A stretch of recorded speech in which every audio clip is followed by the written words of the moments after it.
This week, we've talked about what happens when real voices rise and what it costs when they stay silent. But there's one more piece that we need to look at and we have to face today: the fear of being misunderstood. I know we all feel it. That's the thing that keeps most of us quiet long after the healing starts. So let's talk about it, and let's finally free your voice for good and allow you to be able to do the things in this world that only you can do. Hi, my name's Steve Kidd. I am a third generation minister, international best-selling author of 39 books and counting. I've had the amazingly wonderful privilege of working with more than 5,000 people, helping them write, publish, market their books to bestseller, and everything that goes beyond that. And I'm here today to help you find your powerful clarity, the clarity that allows you the capability to show up in this world, to not be silent, to do the things that only you can do, and be the person that you're meant to be, to show up in the day that's called today. We all feel fear. We all feel and question and wonder, are we worth it? Are we doing the right things? What if people don't understand? What if I say something and I get canceled? I mean, we've dealt with that in harsh reality in life these days, and it's tough. It's not fair. It's no fun. And if you've ever been through a situation where somebody, writes you off because of something that you said, or something even worse yet that you really truly believe, then you know just how tough it is and how easy it is to just completely retract. Be like you just touched your hand on a hot stove. I actually burnt myself the other day, right on the wrist. Had the lid of a hot pan flip onto me. It's one that has, anyway, it doesn't matter. But it's been kind of a reminder the last few days of just what we all go through when we run into a situation where we want to make a difference in the world, but then somebody comes up alongside of us, in our face, whatever that might be, and they question everything we said. And it's so easy to give into, to buy into, to believe that less than story, that, oh man, I'm not enough. Oh, I did the wrong thing. Oh, I'm saying something. And for that person, okay, I want to be really careful here, because I'm not trying in any way to dismiss people who have differing opinions than me. I want you to have a different opinion than me, actually. But that doesn't mean that I'm going to agree with you. And that doesn't mean that either of us should come into a conversation where we need the other person to change their opinion in order for us to continue being friends. It's the diversity of opinion. You see, on its face, I love the concept of diversity, equity, and inclusion. I love multiple voices with multiple different backgrounds, with multiple different things that people are saying and doing. I love having that kind of input. One of the reasons why I love working with Willie J and Pure Mission Entertainment is because it's very multifaceted. Different races, different age levels, both male and female, lots and lots of input from a whole lot of different people. And I really love that, because it gives us the capability to be able to see multiple varieties and variations of life. And that, to me, oh, that's just delicious diversity. Equity isn't about people being equal, because we aren't. You know, one, if you take a one and a one, and it'd have to be a one and a one, because if I use even my right and my left hand, those aren't, they're both one. This is a one and this is a one. All right. But they're not the same. This is my left hand. This is my right hand. Now, I realize that on your screen, that's probably backwards. But just so you know, this is my left hand. This is my right hand. Okay. And they are similar. They express the same things, but they're not the same. See, we search for and try so hard to find equalness rather than truly equity, which is allowing everybody's voice to be said, everybody's voice to be heard. From the standpoint, and I'm going to go back to what I said a few minutes ago, and I realize that what I'm saying may be massively controversial, cancel me. Okay, I'm at the place where I'm ready and willing to say it at this point versus hide from it. Because equity is allowing everybody an opportunity. Equity doesn't impact the outcome, and equity isn't a forced situation where we take somebody and we prop them up. We give them permission to not show up at their best. Okay, now there's a ditch on the other side of that road because we all have varying different levels of talent. Okay, and I'm not saying that. I want you to be the best you that you can be during the day that's called today. Okay, now you may have had a really rough week. Okay, quite frankly, it's been a difficult last few days for me. And I think I've been pretty open about that on some of the things. And so when you're looking at how can you be the best you that you can be in the day that's called today, your energy level may be really low. Maybe what you need to do is just lay up in the bed and take some rest. One of my very, very closest, wonderful friends is a kindergarten teacher, and she works all week long, long hours. As a kindergarten teacher, working with it's kind of a combination kindergarten, first grade. It's in another country and blah, blah, blah. But it works long, exhausting days, absolutely loves her job, okay? Not any kind of thing where she's like looking for other work, adores her job, but it's also exhausting. It's one of those kind of situations where by the end of the day, all she really wants to do when she comes home is fall in bed. And if she even has dinner, that's a really super energy level day for her. And sometimes on the way coming home, she'll grab something or what have you. And like most teachers, she's not paid massively well. So it's not like she just has, money rolling all over the place. But I love the energy that she puts into it.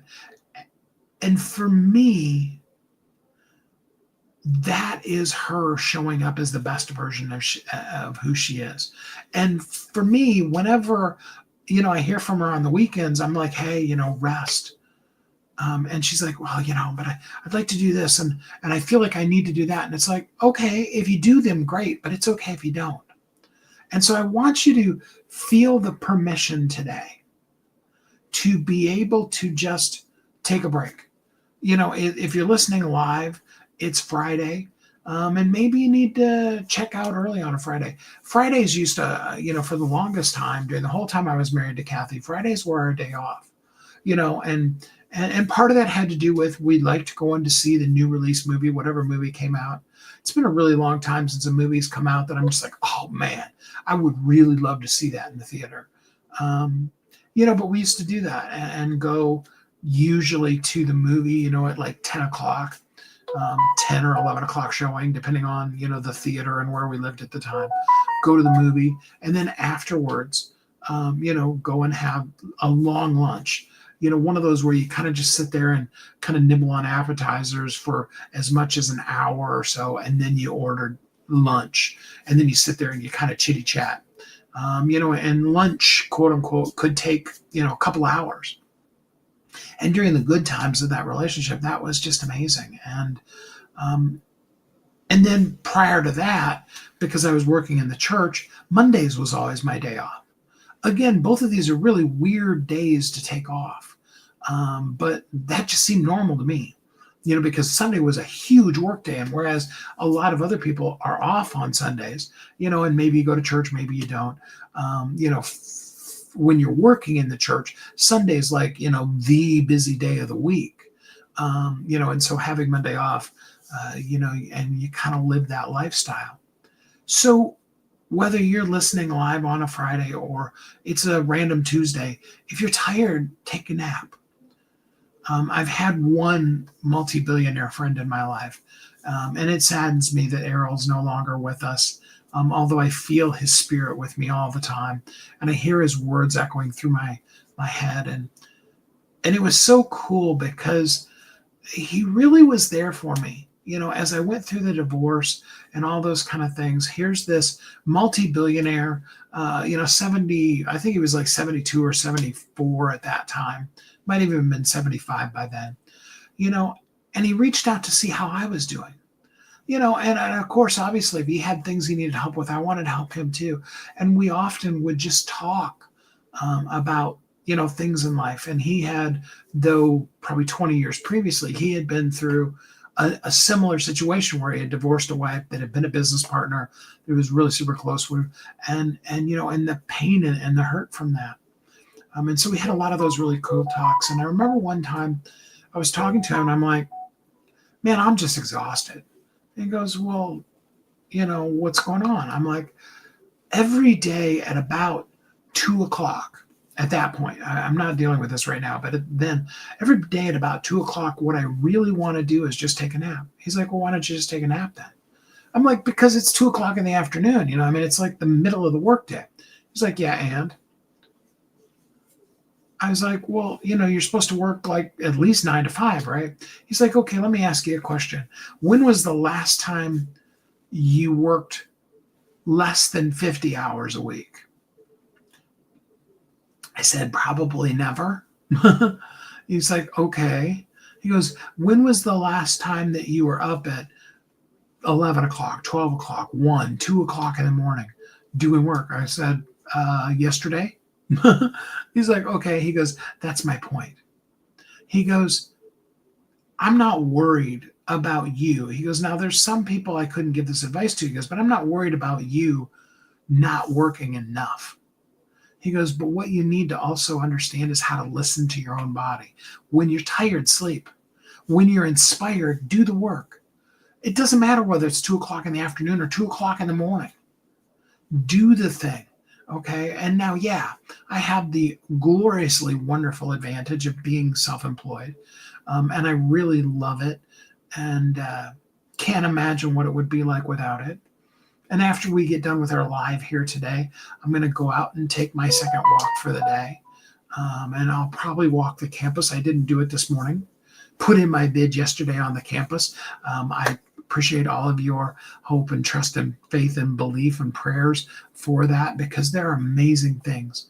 They're going to start, yes, here in Miltonville, Kansas, but we have intentions for helping communities, especially small towns all around the world, to help them really make the impact. You see, in the end, all I really want to do is help you make the impact that you can make in the day that's called today.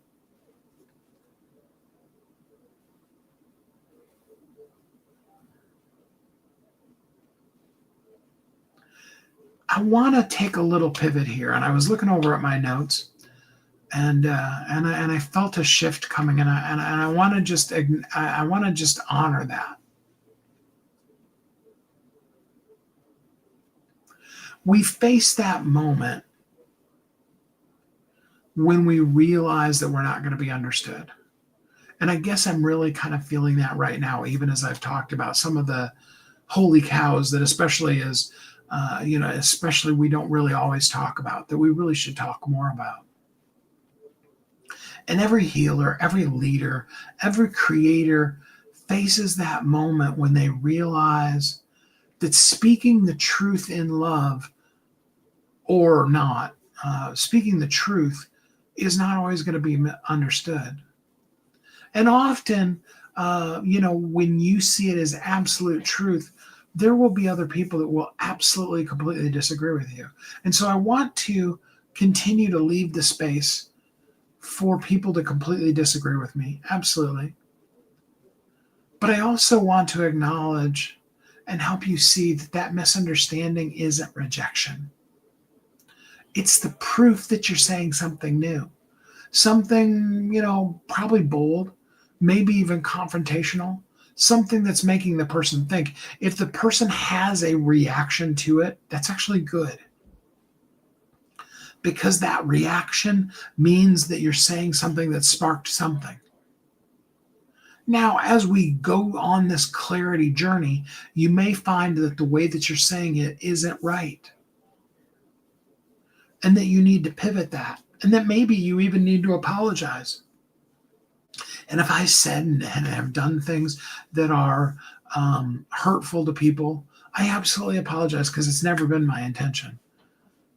And I work on the words and try to figure out the best way to do it. But sometimes our delivery is off, and that's okay.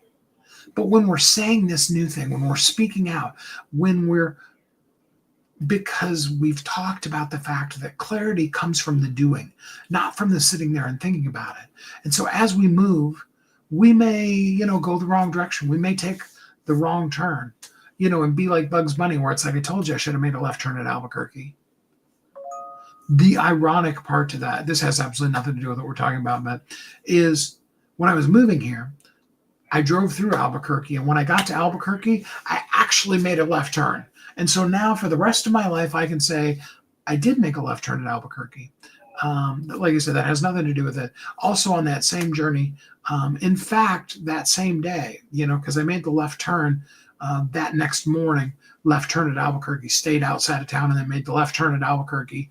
And that next day, I literally got to drive through Dodge, so that afterwards I could say I got out of Dodge. So all in one day, I got to make a left turn at Albuquerque and get out of Dodge.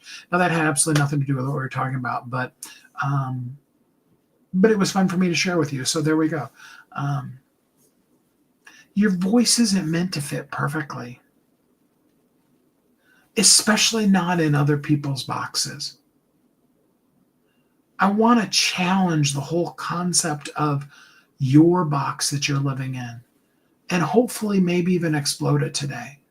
Take all those things that we know are absolutes and be willing to say, maybe not. Now, that's not me saying there aren't some absolutes in this world. And I hope that, especially in your relationship with God, and in the important people in your life, those are absolutes. Those are things, with your best friend, it doesn't matter whether you talk. Speaking of which, I need to send a message to Craig today. Hey, Craig, I did tag you if you happen to see this. Hi. You see, when something comes into your mind like that, just say it, because then you can move on. I want to challenge you to, for the most part, get rid of all the boxes. This goes here and this goes there and this is this,